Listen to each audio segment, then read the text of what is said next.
So on a 2007 Jeep Liberty, normally you would have a transmission dipstick, which would be here. So you do not. You just have a cap that says dealer use only. Okay, then you have your engine dipstick, which curves down like an S. All right.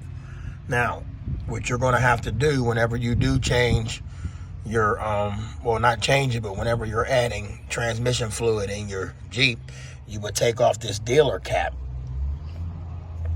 All right, like so. See the grooves in that, so it locks in when you turn it. So what I'm gonna do is set this down.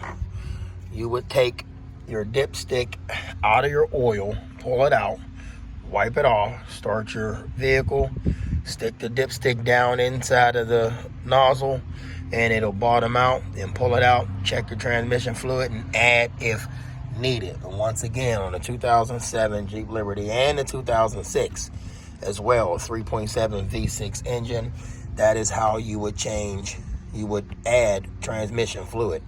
And if you're low on oil, you would look right here in the front. Let me see the front. There we go. So right here in the front, you would put your oil in it and whatever oil your vehicle requires. This one here is 5W20 engine oil. All right. So I just recently did an oil change. What I'm gonna have to do is go get an air filter. I need an air filter, and I don't need any coolant. It says full right here at the line, and it's only a little bit missing from it. I should add some. I mean, it wouldn't hurt. I think I'm gonna add a little water. That's what I'm gonna do. It's summertime.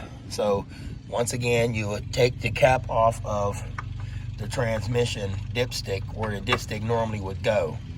Okay, so they don't have a dipstick in the Jeeps. You would wipe off your engine dipstick really good, then you would put it down in the transmission and check your fluids. Okay, so that's back on there, and that is exactly how you would check your fluids in your Jeep. And I'm going to go get an air filter today, and I'm going to go get the transmission fluid that is specifically for this vehicle.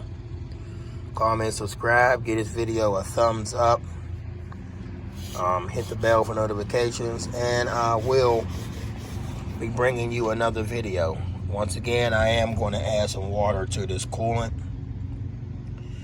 and I'm going to go get me some automatic transmission fluid, because I don't think this vehicle calls for this. I'm sure some people say it's all the same, but see this? Do not use this product in general motor vehicles, after model, blah, blah, blah, blah. So this is not a General Motors. It might work. I should just go ahead and pour it in there. Anyway, comment, subscribe, hit the bell for notifications.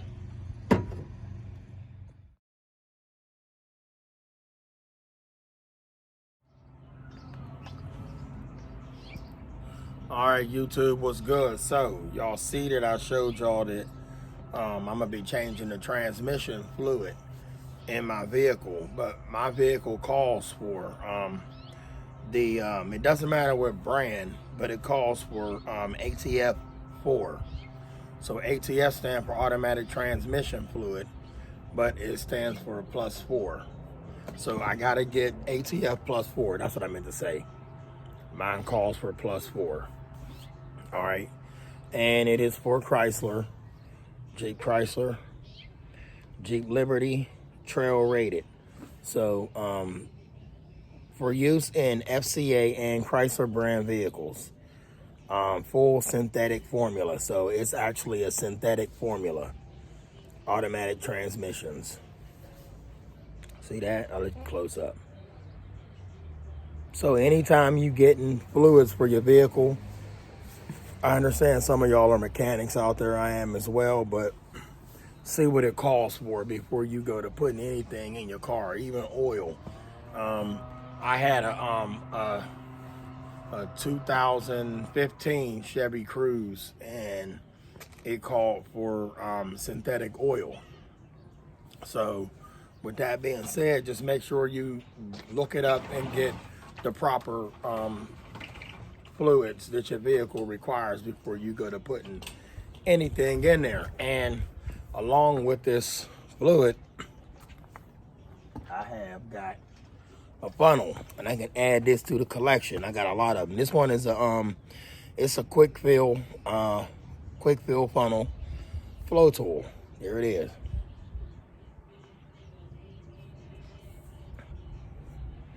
So I don't buy them funnels that's like right here. Start from here and up. If I got a lawnmower or something and I want to, I'll use that, but this is it. And then I'm gonna show y'all, I'm gonna be changing the oil in a mini bike. Well, I'm not gonna change the oil. I just added oil. I don't have the proper oil to put in it. So what I'm gonna do is be putting a throttle cable on. So y'all see me do that. But this is the quick fill funnel by Flow Tool. So when I go ahead and add some transmission fluid in there, just like I showed y'all in the beginning of this video. All right, and I also went and got some WD-40 Specialist Penetrant Fast Acting Easy Reach Flexible Straw. So they got the new Easy Reach straw on here. This was like, I think, if I'm right, it was like $15 for this WD-40. I've bought in WD-40 in the past, but this is it.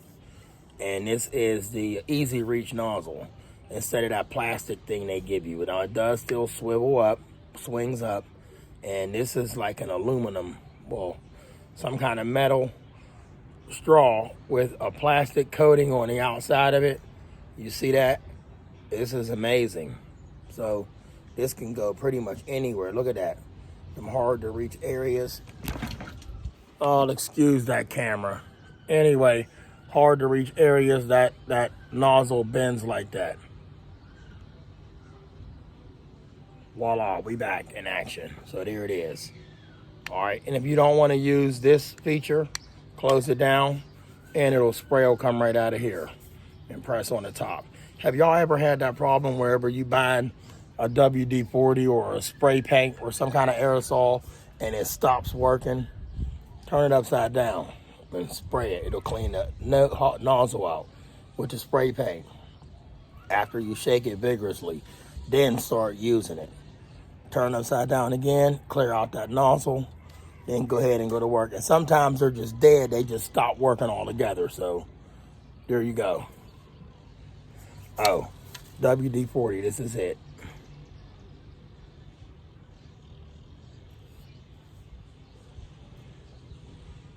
That's the Easy Reach nozzle.